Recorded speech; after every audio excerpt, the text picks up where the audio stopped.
Happy Monday, guys. Happy Monday, everyone. My name is Janelle Villiers. That over there is Winston, and we are your hosts of the Monday Rundown here on Say That channel. We get to talk about all the things that we don't get to normally talk about on our Wednesday show, which is usually focused around business. But on Mondays, we get to talk about the other stuff. Today is particularly spicy. After we learn the topic question of the day, keep bringing us your questions. These are really great questions, guys. Then we look to content creators and other thought leaders about the topics. So that way we can all learn together. Say that. All right, let's jump into it. Does it matter who initiates sex? Does it? Does it matter? Love the question. We're just going to keep it hot and spicy today. So I think it matters to the person it matters to. It probably matters to both individuals. I'm pretty sure there's going to be one person in the couple who initiates it more than the other. And I'm sure that there are times when one person initiates and the other one is not in the right mood or setting, too tired.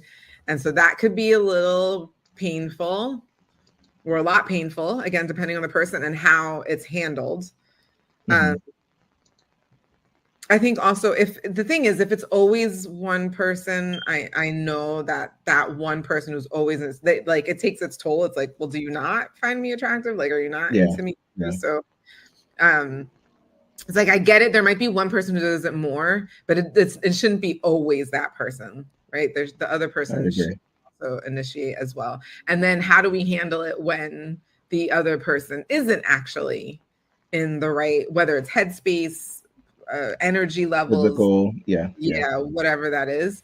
I have a feeling it might be more so women than men. I recently saw an interview where a guy was like, a man could be going 48 hours without sleep, and if it's presented them, he will still be like, yes, I will try to make it work.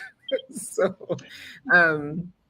there's probably that too. There's probably a little, I know that there's generalities and there's always an exception to the rule. So let's just go ahead and say that.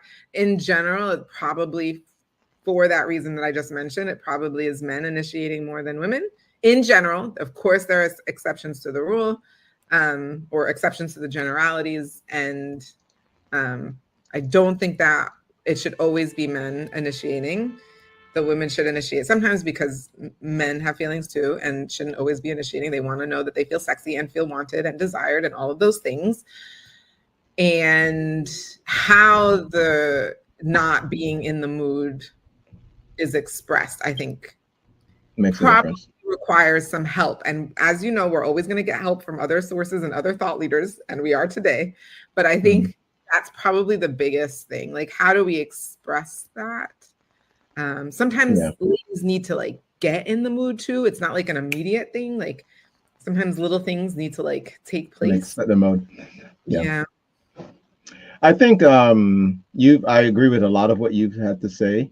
And from the position of a guy, I think it matters just because I know that there are some relationships and just from things I've seen where some women have expressed, they could be in a love or they could be in a partnership and still go through some very traumatic sexual experiences with their partners. So married and so on. So as a person who's consciously, when thinking about initiating with a woman, I'm aware that although I may have been given permission from this woman in the past to do what we're about to do, it does not give me a license moving forward to always initiate sex with her. So why this question is important is because of that for me. So even if I initiate, I think what's important, and I agree with all the things you said, it does matter that it's not always one person that's initiating. I do think just a back and forth. I think it matters to a person's self. We did an episode last week even that talks about self-esteem. I think it matters to a person's self-esteem that their partner initiates or engages them and lets them know that they still find them attractive.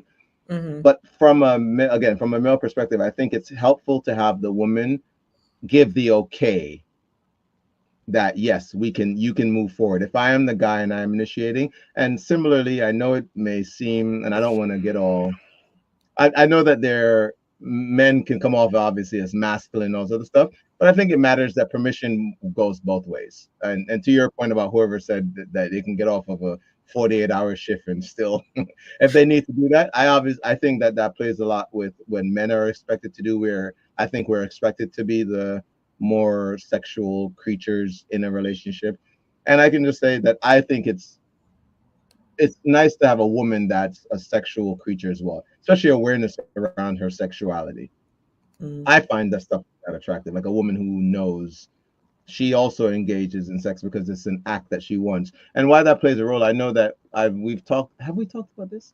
We may not have, but at some point, oh, we did. We were talking about orgasms, and I know that for many women, even penetration isn't something that they are needing to have a pleasurable sexual experience. So even awareness around things like that makes a difference. So I think you should be aware about the initiator as much as you're aware of what are the pleasurable things. You talked about it. Some women like certain smells and are put off by certain smells, that may put them, no, seriously, and that could be off-putting to some of them. I'm having a thought and it's making me laugh and I'm trying.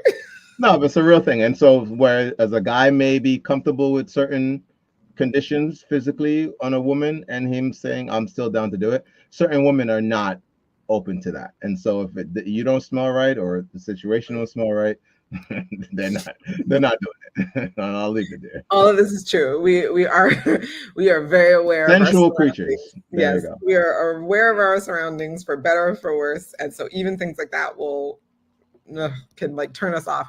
But I also want to put out there that there are a lot of women who've never experienced an orgasm. This is what was making me laugh internally. So that's why they'll say things like, "Oh, well, I don't need to have an orgasm in order to enjoy myself." Yeah, sure, because you've never had one.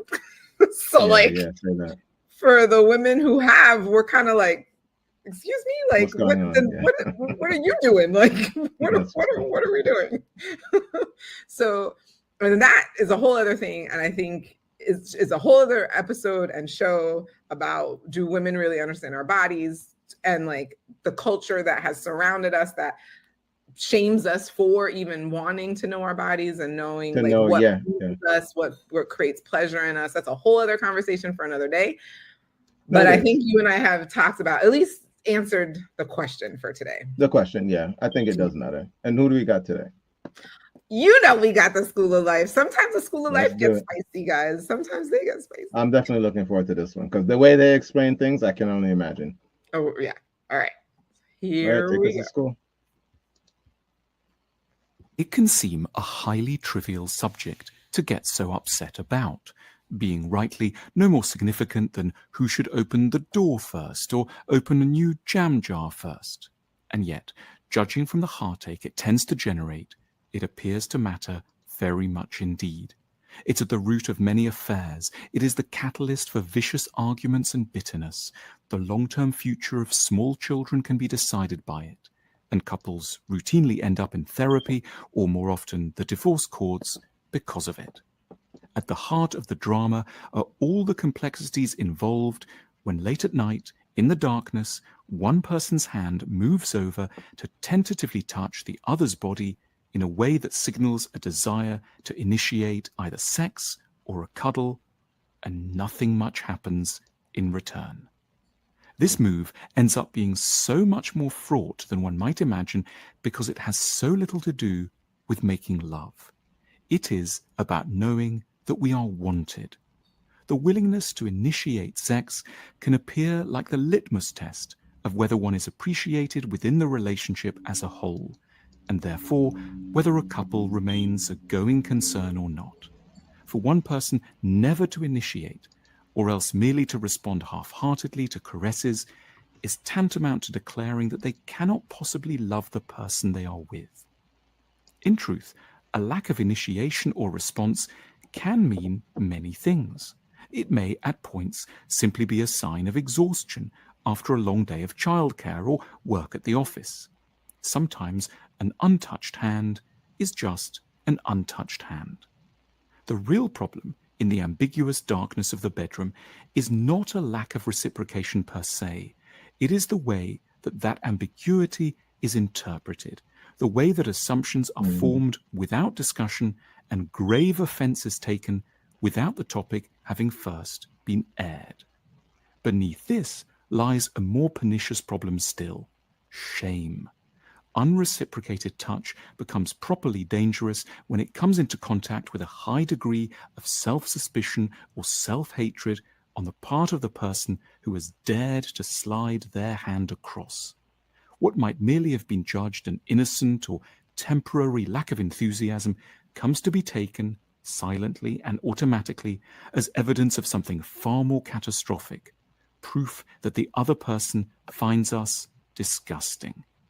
Ideally, if we all loved ourselves enough, we would know better what to do when we moved a hand across and didn't get much in return. We would address the matter within the couple through calm and kindly discussion and try to determine what is at stake. If the evidence pointed squarely to an enduring lack of interest or emotional capacity, we would leave. After all, there's nothing wrong with ending up sharing a bed with an emotionally or physically withholding partner. There is something very wrong, or at least very unfortunate, with sticking around once one knows this is the case. But these are not the options open to us when we feel overly ashamed. Our unresponsive partners reinforce pre-existing feelings of unacceptability that render us bitter, mute, and fragile. A history of not knowing how to value ourselves makes it extremely difficult for us to complain effectively about unfortunate treatment, let alone leave in order to seek warmer lovers elsewhere. As self-hating lovers, we cannot say with the requisite calm and strategic patience that we feel rejected, that we need to be understood, and that we're looking for change. We will either say nothing at all and might have an affair, or else explode into a rage that guarantees our message won't be heard.